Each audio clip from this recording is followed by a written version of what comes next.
Hi, in this video we are going to discuss another CSS class provided by Bootstrap, and that is Breadcrumb. Basically, whenever you want to show the hierarchical position of any particular web page, you can go for this class. For example, if I am on a home page of any particular website, out there I followed a link called sports. Inside that I went to sports and then for cricket.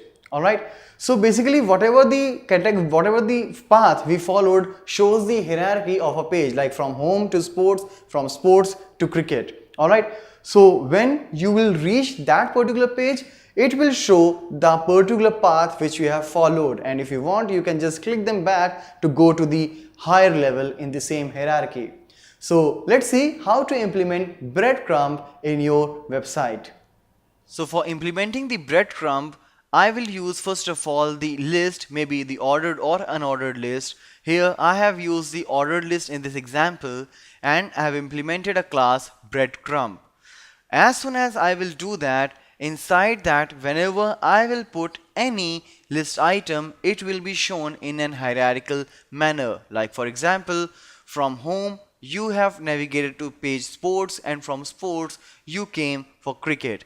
So in case you want to make something active, you can use class active. Alright, so in this example, this cricket link will be shown as the selected one.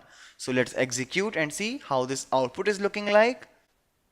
So as expected, home, sports and cricket. Alright, so you will not find any hyperlink means pointed finger right here, but you can do that with sports and home. So anywhere when you want to put some hierarchical representation in your web page, you can anytime use these breadcrumb, and if you will put some links on sports or home or maybe any other, you can use these breadcrumbs to go back to the roots from the branches. So this is all about the breadcrumb class in your Bootstrap.